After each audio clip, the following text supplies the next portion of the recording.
Makan sendiri, enaknya sendiri kan? Tapi ketika ada teman berbagi dan tahu, oh enak ya, nyaman ya, ada kebahagiaan, ada ngobrol, ada tertawa, ada kebersamaan, itulah inti nikmat yang sesungguhnya. Wa amma bi ni'mati rabbika, ternyata masalah yang diberikan bukan ingin memberikan beban, tapi ujungnya, endingnya supaya Anda bisa mendapatkan nikmat berkualitas yang bisa dibalut.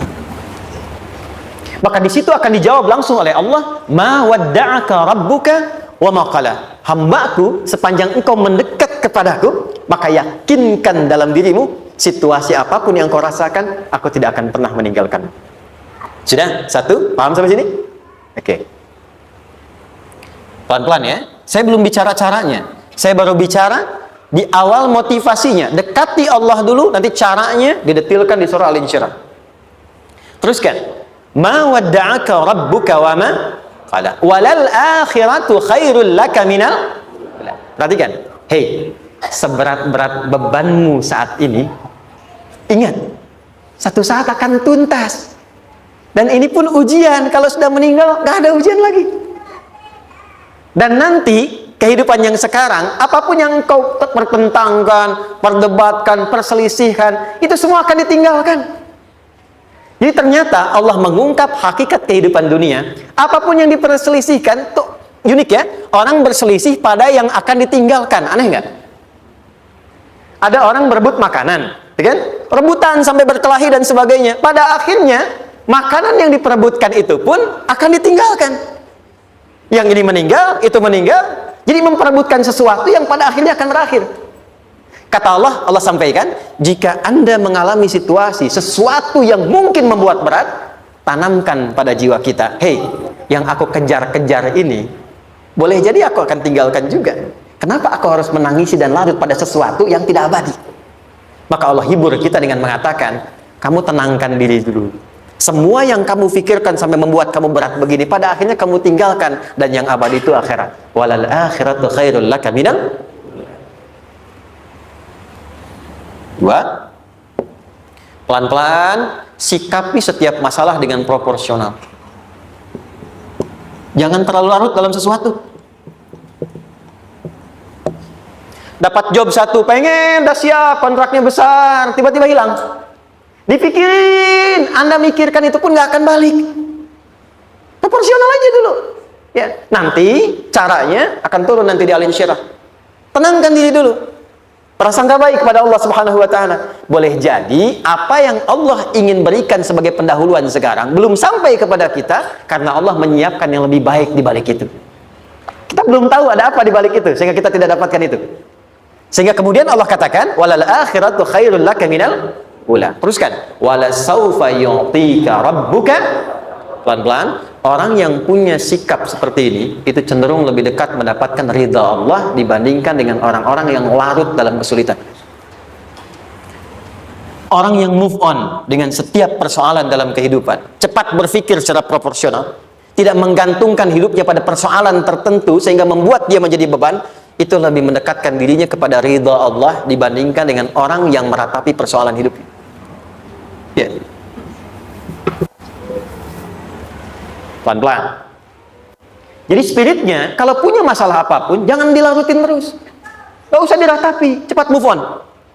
Berpikir lagi, rencanakan lagi. Nanti, detailnya ada di Al-Insyirah. Tapi poin besarnya, janji Allah mengatakan, kalau Anda bisa move on, proporsional, maka yang dijanjikan oleh Allah, di situ Allah percepat datangnya ridha Allah Subhanahu wa Ta'ala. Kalau ridha Allah sudah datang, maka akan dua yang diberikan. Pertama kali, ketenangan di dalam jiwa, dan yang kedua, kemampuan untuk berikhtiar lebih baik mencapai apa yang diinginkan. Satu, kalau ridha Allah sudah diberikan pada seorang hamba, yang pertama diberikan ketenangan dalam jiwa. Bukan dunianya dulu. Bukan apa yang Anda ingin harapkan dulu. Pengen sesuatu, ya, pengen materi, pengen kedudukan, pengen lulus anaknya ujian, ya kan? Tiba-tiba terjadi sesuatu, diratapin, alih-alih meratap, alih-alih membuat status, alih-alih menyulitkan diri, kata Allah, terima dulu proporsional. Setelah itu dekatkan diri kepada Allah, turun ridha Allah, begitu turun yang pertama diberikan ketenangan kepada hati. Tenang dulu. kalau sudah tenang nanti dibimbing menyelesaikan apa yang sedang dihadapi itu. Itu poin yang ketiga. Pelan-pelan. 4. Kita masuk ke detail sekarang. Perhatikan baik-baik. Ini yang paling menarik. Alam yajidka yatiman fa'awa. Muhammad SAW, bukankah dulu engkau yatim? Punya banyak masalah? Aku selesaikan juga. Ayahmu meninggal sebelum lahir, ada ibu. Ibu meninggal, ada kakek. Kakek meninggal, ada paman. Ya kan?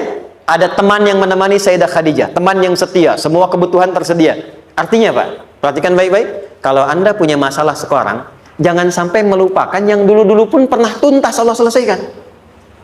Jadi kalau sekarang sedang punya persoalan, jangan sampai satu masalah ini membuat Anda kehilangan harapan dan kehidupan. Sementara Anda sadar, dulu pun banyak masalah kok selesai juga. Kenapa dengan yang satu ini kita harus jatuh? Sekarang usia berapa? 20, 30, 40, 50. Sekarang usia 50 tahun, ada masalah, baru 5 menit datang sudah merasa jatuh. Yang 50 tahun ke belakang yang banyak selesai itu kita nilai atau tidak? Maka kata Allah, seperti yang dulu pernah aku selesaikan ribuan masalah itu, yang sekarang pun mudah aku tuntaskan. Jelas? Nah, secara psikologi, orang-orang yang selalu bertindak seperti itu akan selalu punya harapan lebih tinggi untuk menyelesaikan persoalannya. Jadi kalau sedang punya masalah, pikirkan yang dulu juga selesai, masa yang sekarang nggak selesai. Itu prinsipnya. Secara psikologis demikian. Jelas ya? Oke. Wa wajadaka dhallan fahada.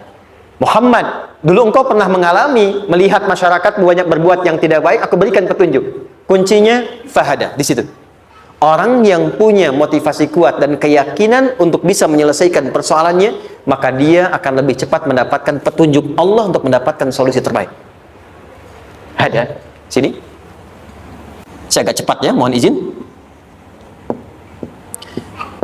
Wa wajadaka 'ailan fa'aghna. Bahkan, maaf, bukan sekedar selesai. Kalau perlu saya bikin kaya, kata Allah. Aghna itu kalau ilmu, ilmunya luas. Kalau harta, hartanya banyak. Kalau kedudukan, kedudukannya tinggi. Hei, engkau yang sedang mengejar kedudukan, aku tahan sebentar karena ada yang nggak bagus untukmu di sini. Tapi kalau kamu terima, aku angkat itu lebih daripada apa yang kamu harapkan. Kamu pengennya bintang 2, aku naikkan sampai bintang 4. Kalau perlu 5 sekalian. Hei, kamu yang ingin kampus di sini, aku tahan. Bahasa kamu nggak lulus, kamu nangis, kamu mengadu, kamu datang pada orang tuamu. Orang tua mulai protes, mulai curhat macam-macam. Terima dulu. Mungkin di sini ada yang tidak baik seperti doa ibumu yang sering memohon, ya Allah, jangan sampai anakku berbuat yang salah. Jangan sampai terjebak narkoba. Jangan sampai terbawa tawuran. Di sini ada yang kurang tepat untukmu. Kalau kamu ridha, kamu terima, kamu proporsional, bahkan aku pindahkan ke kampus yang lebih baik yang tidak kamu bayangkan sebelumnya. Di orang-orang yang selalu menerima apa yang Allah ujikan dan ridha dengan itu, maka Allah akan angkat derajatnya bahkan melebihi ekspektasi dirinya. Paham? Kalau sudah seperti itu, maka lihat ujung ayatnya. Lihat ujung ayatnya. Fa ammal yatima fala taqhar. Hei, maka jangan pelit berbagi kepada orang lain. Share. Kalau sudah sukses, share. Berbagi, bukan hanya materi, bagi ilmunya, ya, bagi kebahagiaannya. Wa ammas sa'ila fala tanhar. Jangan sampai nunggu orang minta. Kalau lihat ada kawan yang butuh, sekarang Anda sukses. Tapi boleh jadi kesuksesan Anda itu tangganya dari teman-teman Anda. Kalau sudah teraih ke atas, lihat lagi anak tangganya ke bawah. Ajak teman, jangan ditunggu minta. Ajak, bawa dia, berikan peluang. Jangan sampai dia minta, apalagi Anda bentak-bentak. Aku kan yang dulu bantu kamu. Jangan sampai keluar kata-kata itu. Kamu bisa naik di atas karena aku kan yang dulu bantu kamu. Kamu bisa jadi pemeran utama karena aku yang rekomendasikan. Karena aku yang dorong kamu. Misal, jangan sampai keluar kata-kata itu. Apalagi langsung keluar, tidak. Ini karena ilmuku saja misalnya. Kalau itu bisa dilakukan dengan baik, lihat ujungnya. Wa amma bi ni'mati rabbika fahaddits. Maka semua nikmat yang dirasakan akan mudah untuk diimplementasikan dan disyukuri. Jadi semua nikmat itu bukan cuma dirasakan. Jadi membagi semua nikmat itu adalah rasa terbaik untuk menikmatinya. Maaf ya, Anda kalau punya makanan, dimakan sendiri. Dengan dibagi sama-sama, kira-kira rasa nyamannya yang pertama atau yang kedua? Kedua. Makan sendiri, enaknya sendiri kan? Tapi ketika ada teman berbagi dan tahu, oh enak ya, nyaman ya, ada kebahagiaan, ada ngobrol, ada tertawa, ada kebersamaan, itulah inti nikmat yang sesungguhnya. Wa amma bi ni'mati rabbika ternyata masalah yang diberikan bukan ingin memberikan beban, tapi ujungnya, endingnya, supaya Anda bisa mendapatkan nikmat berkualitas yang bisa dibagi. Lihat surat Ad-Duha itu jangan cuma lihat awalnya, lihat ujungnya. Ternyata ketika seseorang mendapat masalah, seberat apapun, itu bukan ingin membebani, tapi ingin meningkatkan kualitas hidupnya supaya mendapatkan nikmat yang lebih besar dan merasakan nikmatnya itu dengan berbagi. Itu poin. Jadi kalau sampai sini kita paham, dan kita beri nama misalnya dengan fikih ujian, jadi kalau desain ujian ini, sistematikanya kita pahami, maka tidak ada alasan untuk mengeluhkan persoalan. Jadi melihat masalah itu bukan sebagai beban, pada akhirnya melihatnya sebagai tangga untuk mencapai kebahagiaan. Jelas sampai sini? Baik, kalau sudah seperti ini, ingin punya masalah atau tidak ingin punya masalah? Tidak. Ingat ya, jadi kalau anak pulang bawa masalah, dilihatnya jangan beban.